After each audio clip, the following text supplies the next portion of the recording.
Flora dan fauna di Indonesia dan dunia. Bioma adalah ekosistem besar dengan daerah luas yang terdiri dari flora dan fauna yang khas seperti hutan, kutub es, sabana, dan Sahara. Ada 4 faktor yang mempengaruhi persebaran flora dan fauna. Pertama, iklim yang terdiri dari suhu, kelembapan udara, angin, curah hujan, dan cahaya matahari. Faktor yang kedua adalah fisiografi. Fisiografi merupakan faktor lingkungan yang mempengaruhi kondisi yang berlaku di suatu habitat serta distribusi tumbuhan dan hewan. Faktor ini berkaitan dengan topografi atau permukaan tanah seperti ketinggian, kemiringan, dan erosi. Faktor yang ketiga adalah edafik.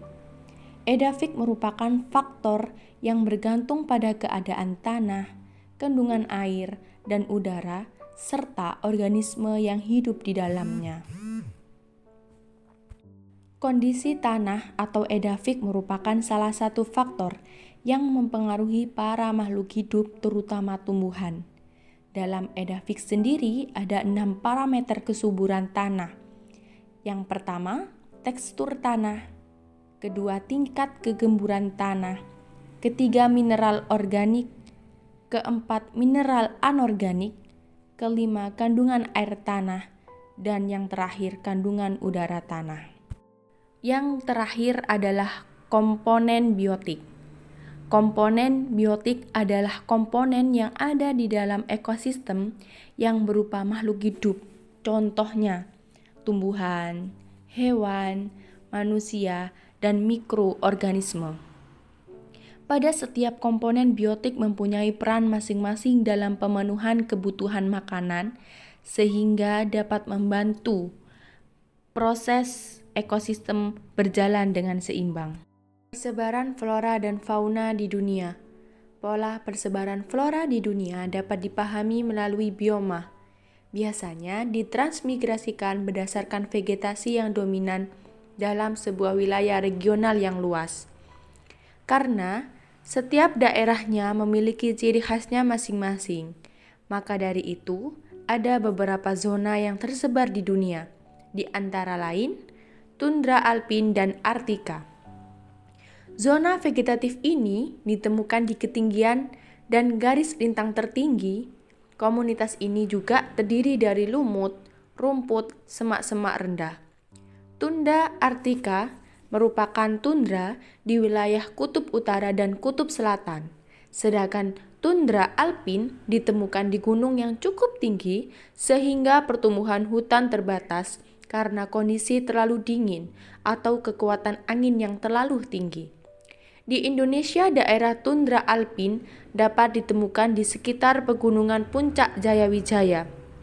Tundra alpin dan Arktika sering dianggap sebagai zona yang berbeda karena tanaman tundra Arktika mendukung berbagai spesies hewan yang bermigrasi dan secara ekologis lebih kompleks. Tundra Arktika memiliki musim dingin yang sangatlah dingin, bahkan matahari bisa tidak keluar selama 9 bulan. Taiga atau hutan boreal terdiri dari beberapa jenis pohon, konifera atau daun jarum, dan pinus. Seperti sponprus yang mirip dengan cemara, alder, gruits, dan cemara juniperus. Daerah taiga dicirikan dengan musim dingin yang sangat panjang dan musim panas yang sangat singkat. Ada beberapa daerah yang memiliki daerah taiga seperti Siberia Utara, Kanada Tengah, dan juga Jepang bagian utara. Hutan gugur beriklim sedang. Hutan jenis ini ditemukan di wilayah pesisir yang memiliki iklim sejuk dan curah hujan yang sedang. Iklim daerah ini dicirikan memiliki musim kering yang panjang antara 4 hingga 6 bulan. Kemudian diikuti oleh musim hujan lebat dengan curah hujan tahunan 1000 hingga 4000 mm.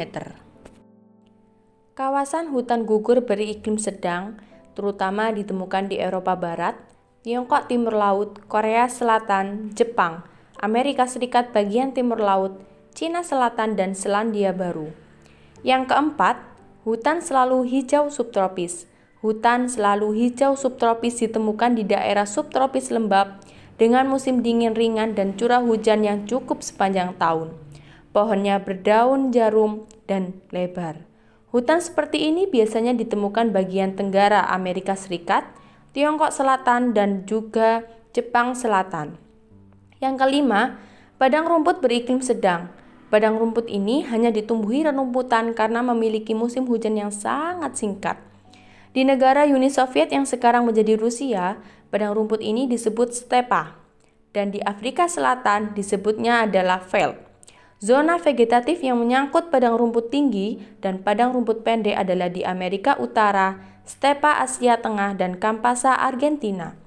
Padang rumput beriklim sedang terdiri dari rumput dan tanaman bukan kayu. Di banyak tempat, padang rumput beriklim sedang digantikan oleh tanaman budidaya. Yang keenam, gurun dan semi gurun. Gurun dan semi gurun adalah hamparan padang pasir yang ditandai dengan rata-rata jumlah curah hujan tahunan yang jauh lebih kecil daripada tingkat penguapan massa air ke atmosfer. Zona vegetatif gurun terdiri dari berbagai jenis vegetasi yang sesuai dengan daerah gurun yang sangat kering. Zona ini tersebar luas di seluruh dunia dan paling banyak ditemukan di 10 derajat sampai 30 derajat lintang utara dan lintang selatan. Contoh gurun yang ada di dunia yaitu gurun Sahara yang ada di Kalahari Afrika serta gurun Gobi di Asia. Materi yang keempat, persebaran flora dan fauna di Indonesia. Kepulauan Indonesia merupakan pertemuan antara lempeng Asia dan lempeng Australia. Pada zaman Jura sekitar 200 juta tahun yang lalu, hanya ada dua benua besar, yaitu benua Laurasia dan Gondwana. Pada masa ini terjadi migrasi flora dan fauna. Persebaran hewan di Indonesia dibagi berdasarkan pengamatan yang dilakukan oleh beberapa ilmuwan, yaitu Alfred Russel Wallace, Max Willem Carl Weber, dan Richard Leidecker. Wilayah flora dan fauna Indonesia bagian barat disebut tipe Asiatis.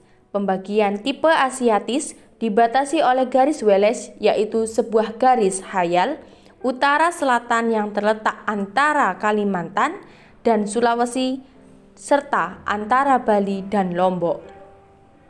Di sebelah timur garis Wallace terdapat wilayah dengan persebaran hewan yang mirip dengan wilayah Asia dan wilayah Australia, sehingga disebut wilayah peralihan.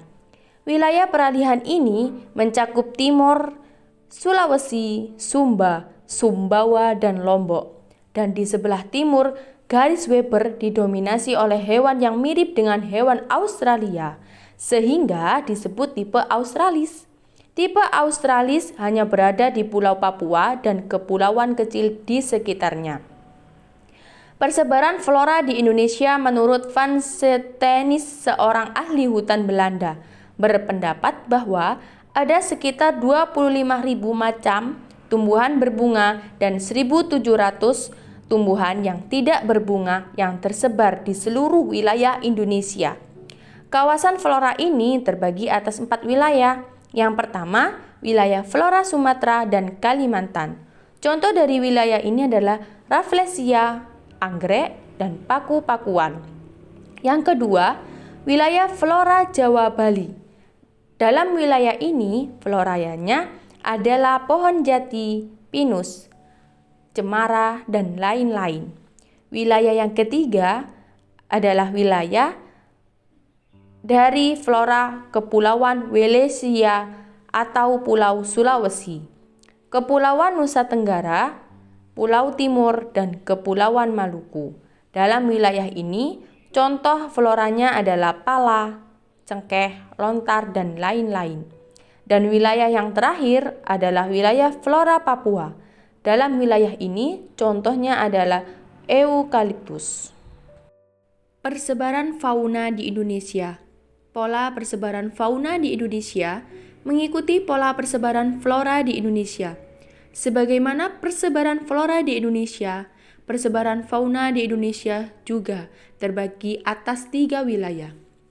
Ketiga wilayah itu adalah fauna Indonesia bagian barat yang biasanya disebut dengan hewan asiatis, yang mencakup wilayah Sumatera, Jawa, Bali, dan Kalimantan. Contoh dari hewan asiatis sendiri adalah buaya, ular, gajah, dan lain-lain. Wilayah kedua adalah wilayah bagian tengah yang biasanya disebut hewan peralihan, yang mencakup wilayah Sulawesi, Nusa Tenggara Timur, dan Kepulauan Maluku. Contoh faunanya adalah sapi, anoa, komodo, dan lain-lain. Yang terakhir adalah wilayah Indonesia bagian timur. Wilayah ini disebut dengan fauna hewan australis yang mencakup di Pulau Papua dan sekitarnya. Di dalam hewan australis memiliki contoh hewan seperti kuskus, kelelawar, walabi, dan lain-lain. Materi keenam, pemanfaatan flora dan fauna di Indonesia sebagai sumber daya alam. Flora dan fauna di Indonesia memiliki berbagai manfaat dan dapat digunakan berbagai hal. Sebagaimana yang pertama adalah menjaga keseimbangan ekologis. Tanpa flora dan fauna, manusia tidak bisa hidup, karena oksigen yang dibutuhkan manusia untuk pernafasan dihasilkan dan dilepaskan ke udara oleh flora.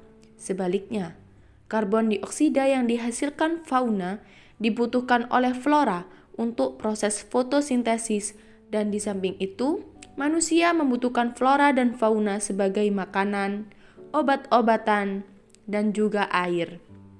Jadi, flora, fauna, dan manusia saling berhubungan dengan satu sama lain. Yang kedua adalah nilai estetika. Nilai estetis adalah nilai yang dimiliki suatu objek untuk memberikan kesenangan atau tidak kesenangan jika dihargai atau dialami secara estetis. Nilai estetis diberikan oleh sebaran flora dan fauna. Hal ini terlihat dari banyaknya manusia yang mengunjungi keindahan alam seperti Taman Nasional, Cagar Alam, Suaka Marga Satwa, dan lain-lain. Yang ketiga adalah mengembangkan ekonomi lokal. Flora dan fauna memberikan kontribusi ekonomi bagi negara melalui pariwisata. Misalnya, pariwisata menyumbangkan 10% PTB nasional Indonesia pada tahun 2015 dengan nominal tertinggi di Asia. Contoh lokasi eksotis di Indonesia seperti Kepulauan Raja Ampat yang ada di Papua, Pulau Komodo di Nusa Tenggara, Mandalika yang ada di Nusa Tenggara Barat, dan Danau Toba di Sumatera Utara. Lokasi-lokasi tersebut menarik wisatawan dari berbagai negara karena kekayaan dan keunikan flora dan faunanya.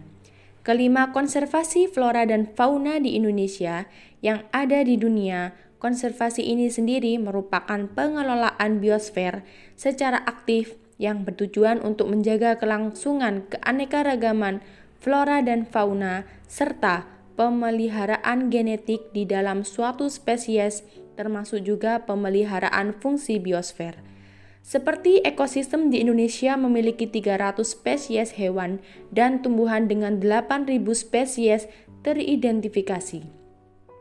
Berikut adalah daftar konservasi flora dan fauna di dunia.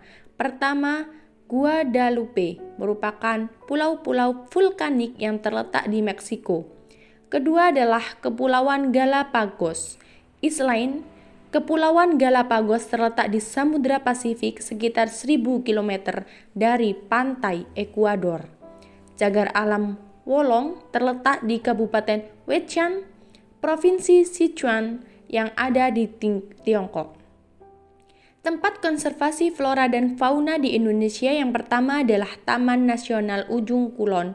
Taman nasional ini berada di Provinsi Banten yang memiliki luas sekitar 122.956 hektar. Yang kedua adalah Taman Nasional di Baluran, Jawa Timur. Ciri khas dari Taman Nasional ini adalah banyak sekali pohon-pohon dan semak-semak berduri. Yang ketiga adalah Taman Nasional Pulau Komodo. Taman ini terletak di antara Pulau Sumbawa dan Flores. Taman ini terbagi menjadi 3 pulau besar, yakni Komodo, Rinca, dan Padar. Itu semua adalah materi yang kita bahas. Kesimpulannya, kita sebagai masyarakat Indonesia harus bisa menghargai flora dan fauna yang kita miliki. Jadi guys, kita harus melestarikan semua flora dan fauna yang kita miliki agar tidak punah. Sekian, terima kasih.